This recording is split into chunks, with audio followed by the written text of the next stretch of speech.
President Trump has touched down in China amid lots of pomp and circumstance. It's the first visit by a US president to the country in nearly a decade.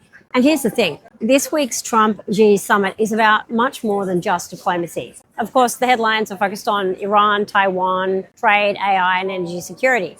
But underneath all of that is a much bigger shift that international businesses need to pay attention to. The rules of global business are changing. For decades, companies operated in a world built around globalisation, efficiency, predictable supply chains, and relatively stable geopolitics. That environment is becoming far more complex these days. Trade, technology, energy, manufacturing, and national security are all becoming interconnected in a way we've never seen before.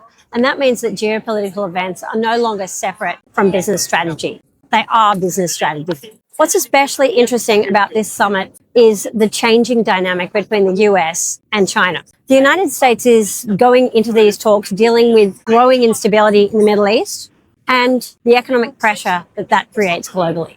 China, meanwhile, is positioning itself as an increasingly influential global player, particularly across manufacturing, infrastructure, energy, and technology. Now, this doesn't mean that China somehow replaces the US as the dominant power, but it does mean businesses can no longer afford to think about global markets in purely economic terms. Governments are now treating things like semiconductors, AI, critical minerals, shipping routes, and energy infrastructure as strategic assets that are directly tied to national security. That's a big shift.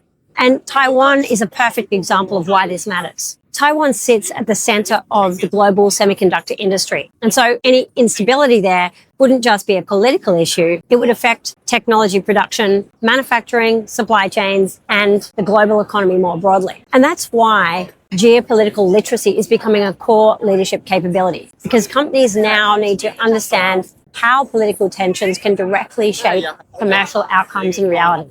The businesses that succeed over the next decade are unlikely to be the ones focused just on efficiency and the lowest cost. They'll be the organizations that are more resilient, more adaptable, and more strategically aware of how economics, politics, and technology now intersect. And that's the real story behind this summit.